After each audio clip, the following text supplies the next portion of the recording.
जय हिंद दोस्तों, स्वागत है आप सभी का अपने चैनल अमन प्रजिक की। जिस पे जैसा कि दोस्तों आज है 1 मार्च को आपका head head constable means CRPF का जो सेकंड शिफ्ट का एग्जाम समाप्त हो गया है। तो सेकंड शिफ्ट में पूछे गए 25 जीके जिसके प्रश्न में से अधिकतम रेल प्रश्न है जो कि मिल गए, तो उन सभी को देखेंगे विद एक्स्ट्रा फैक्ट के साथ। ठीक है, चलिए वीडियो को शुरू करते हैं बिना किसी देरी के। तो दोस्तों आज का जो हमारा पहला प्रश्न है वह है कि गुर्जर प्रतिहार वंश के संस्थापक कौन है। ठीक है, तो दोस्तों आपका इसका राइट आंसर हरिश्चंद्र आपका राइट आंसर हो जाएंगे। गुर्जर प्रतिहार के संस्थापक हरिश्चंद्र नामक ब्राह्मण था जो कि एक कुल गुरु सामंत था। वह निश्चय रूप से आपका स्वतंत्र नहीं था। ठीक है, इसके अलावा प्रथम मिहिर भोज प्रथम जो कि दोस्तों आपका 836 से 889 ईस्वी तक शासन किया था। इसके अलावा महेंद्र पाल जो कि 890 से 910 ईस्वी तक शासन किया था। इसके बाद आपका महिपाल आता है जो कि 910 से 944 ईस्वी तक शासन किया था। इसके बाद दोस्तों आपका आता है देवपाल जो कि 944 से 955 ईस्वी तक शासन किया था। तो ये क्वेश्चन दोस्तों आपके आज के सेकेंड शिफ्ट में पूछे गए थे गुर्जर प्रतिहार वंश के संस्थापक। इसके बाद बात करें दोस्तों आपका मौर्य वंश के संस्थापक की, तो मौर्य वंश के संस्थापक दोस्तों आपका चंद्रगुप्त मौर्य आपका इसका राइट आंसर हो जाएगा। इसके अलावा दोस्तों आपका पुष्यभूति वंश के संस्थापक जो कि आपका हर शिफ्ट में शायद हर एग्जाम में आपका पूछा जाता है, पुष्यभूति हर्ष के संस्थापक आपका कौन है, तो आप बताइएगा उसका राइट आंसर कमेंट सेक्शन में। तो दोस्तों हम बताएं तो आज का जो सेकंड शिफ्ट का आपका जो एग्जाम था 1 मार्च का, वो दोस्तों आपका कहीं ना कहीं सबसे हार्ड शिफ्ट अभी तक का एग्जाम था। क्योंकि दोस्तों स्टूडेंट है आपके 4-5 स्टूडेंट से मैंने कॉन्टैक्ट किया, लेकिन स्टूडेंट है जो कि क्वेश्चन बताने में बिल्कुल ही असमर्थ हैं। किसी को दोस्तों क्वेश्चन याद ही नहीं, क्वेश्चन इतना लेंदी आपसे पूछा गया था। ठीक है, सभी क्वेश्चन आपको कथन निष्कर्ष टाइप का पूछा गया था जैसा कि यूपीएससी के सवाल में पूछा जाता है। ठीक है, जो लोग भी एग्जाम देकर आ रहे हैं क्वेश्चन को कमेंट सेक्शन में जरूर बताइएगा अगर आपको याद होगा तो। ठीक है, देखिए हमारा जो आपका सेकंड प्रश्न है आपका वो है कि सबसे कम साक्षरता दर किस राज्य का है। ठीक है, तो सबसे कम जो साक्षरता दर की है दोस्तों आप बात करेंगे तो आपका बिहार इसका राइट आंसर हो जाएगा। ये आपका पूछा गया था 2011 के जनगणना के अनुसार पूछा गया था। ठीक है, कि 2011 के जनगणना के अनुसार सबसे कम साक्षरता दर किस राज्य का है, तो उसका राइट आंसर दोस्तों आपका हो जाएगा बिहार। ठीक है, जहां पर केवल आपका 61.80% आपका साक्षरता है। यहाँ पुरुष साक्षरता की बात करेंगे तो आपका 71.20% आपका यहाँ पुरुष साक्षरता दर है। इसके अलावा महिला साक्षरता दर की बात करेंगे तो 51.50% यहाँ पर महिला साक्षरता दर है। इसके अलावा दोस्तों आप बात करेंगे सबसे कम तो हो गया, लेकिन सबसे ज्यादा साक्षरता दर किस राज्य का है, तो वो दोस्तों आपका केरल का है। ठीक है, केरल का साक्षरता जो दर है आपका भारत में सबसे ज्यादा है 2011 के जनगणना के अनुसार।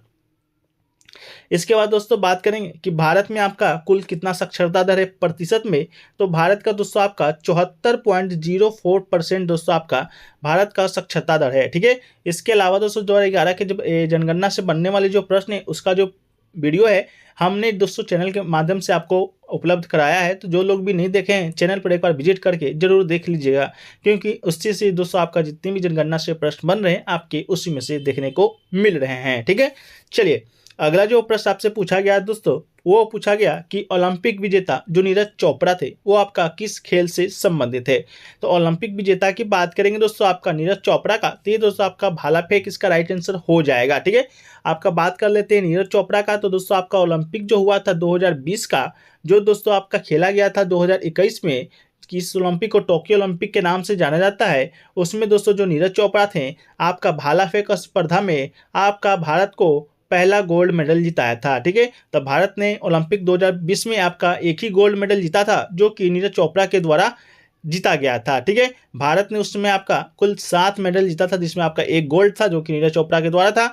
ये आपका भाला फेंक प्रतिस्पर्धा से संबंधित व्यक्ति हैं और आपके रहने वाले कहाँ के हैं, तो आपके हरियाणा के रहने वाले हैं। ठीक है, इसके अलावा बात करेंगे नीरज चोपड़ा के बारे में, तो 2016 से ही पुरुष के भाला फेंक में भारतीय राष्ट्रीय रिकॉर्ड पर कब्जा किया हुआ है। और भारतीय दिग्गज ने पहली बार गुवाहाटी में 2016 दक्षिण एशियाई खेल के दौरान सीनियर नेशनल रिकॉर्ड बनाया था, जहां उन्हें स्वर्ण पदक जीतने के दौरान रजिंदर सिंह के एक 82.23 मीटर की बराबरी की थी। ठीक है, तो इसके अलावा दोस्तों आपका कि ओलंपिक में कितने मीटर आपका भाला फेंके थे, तो आपका 87.58 मीटर आपका दोस्तों आपका ओलंपिक में नीरज चोपड़ा ने आपका भाला फेंके हैं। इसके अलावा डायमंड लिंग दोस्तों आपका जीता है कौन, तो नीरज चोपड़ा ने, वहां पर आपका 89 पॉइंट समथिंग कुछ आपका मीटर भाला फेंक के आपका डायमंड लिंग है जो कि जीते थे नीरज चोपड़ा जी ने। ठीक है, चलिए एक क्वेश्चन देखिए पूछा गया है दोस्तों आपका मैकमोहन रेखा से संबंधित आपका प्रश्न जो कि पूछा गया था, संबंधित आपका कथन पूछा गया था, दिया गया था आपका कथन कि मैकमोहन रेखा है जो कि आपका भारत और श्रीलंका के बीच स्थित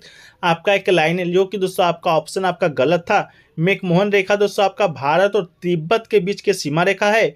यह सन 1914 में भारत में तत्कालीन ब्रिटिश सरकार और तिब्बत के बीच शिमला शिमला समझौता के तहत अस्तित्व में आया था। ठीक है, तो ये आपका भारत और तिब्बत के बीच की सीमा रेखा है। इसके अलावा दोस्तों कहीं कहीं आपका भारत और चीन का भी सीमा रेखा आपका इसी रेखा के माध्यम से निर्धारण होता है। तो भारत चीन भी दोस्तों आपका इसका राइट आंसर हो जाएगा।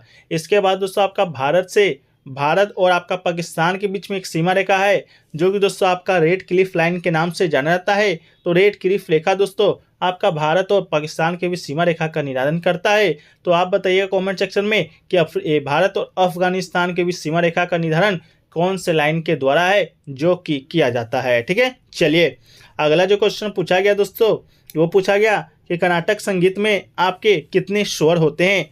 तो आपको बता दें हिंदुस्तानी और कर्नाटक संगीत में तो दोनों ही शैलियाँ में शुद्ध और विकृत कुल 12 स्वर होते हैं। ठीक है, तो आपके राइट आंसर आपका 12 हो जाएगा। उत्तर भारत में प्रचलित आपका तराना के सम्मानी कर्नाटक संगीत में ही तिलाना शैली होती है।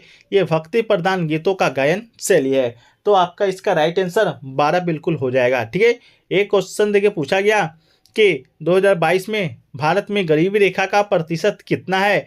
तो दोस्तों आपको बता दें भारत में लगभग 4.2% आबादी है जो कि गंभीर गरीबी रेखा में है, मतलब उनका अभाव स्कोर की बात करेंगे तो आपका 50% है या उससे अधिक है। इसके अलावा वैश्विक बहुआयामी गरीबी सूचकांक में आपका गरीबी सूचकांक 2022 के अनुसार भारत में लगभग 415 मिलियन लोग दोस्तों आपका 2005-6 और 9 से 21 के बीच गरीबी रेखा से बाहर निकल गए हैं। तो गरीबी की जो घटना है आपका 55% से गिरकर मात्र 16% से अधिक हो गया है। ठीक है, तो आपका इसका राइट आंसर ऑप्शन में क्या दिया गया था आप लोग कमेंट सेक्शन में जो कि जरूर बताइएगा। तो दोस्तों इसके अलावा अगर अभी तक आपका एग्जाम बाकी है जो कि मात्र आपका शायद आपका एक दिन ही एग्जाम बचा है जो कि आपका 11 मार्च को है। तो दोस्तों अभी तक के शिफ्ट में जितने भी शिफ्टों में आपके एग्जाम हुए हैं उनमें पूछे गए आपके प्रश्नों का विथ एक्स्ट्रा फैक्ट के साथ अगर आप PDF लेना चाहते हैं तो मात्र इसका शुल्क 20 रुपये रखा गया है।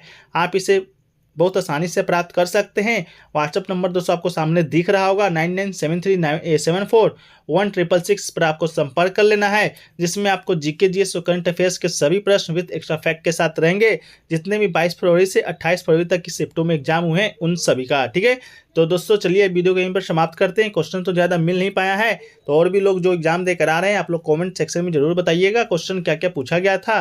तो वीडियो को यहीं पर समाप्त करते हैं दोस्तों। वीडियो अच्छा लगा होगा तो वीडियो को लाइक कर दीजिएगा आप लोग, और दोस्तों चैनल पर नए होंगे चैनल को सब्सक्राइब जरूर कर दीजिएगा क्योंकि आपके बहुत सारे लोग वैसे होते हैं सिर्फ वीडियो को देखते हैं ना चैनल को लाइक करते हैं, ना वीडियो को लाइक करते हैं, ना चैनल को सब्सक्राइब करते हैं। तो आप लोग से निवेदन है कि चैनल को सब्सक्राइब कर नोटिफिकेशन बेल को ऑल पे क्लिक कर दीजिएगा। और इसका जो PDF है दोस्तों आज का जो PDF है आपको टेलीग्राम चैनल में मिल जाएगा, लिंक है जो डिस्क्रिप्शन बॉक्स में दिया गया है, तो आप लोग जाके वहाँ से ज्वाइन हो जाइएगा। ठीक है, जय भारत जय हिंद।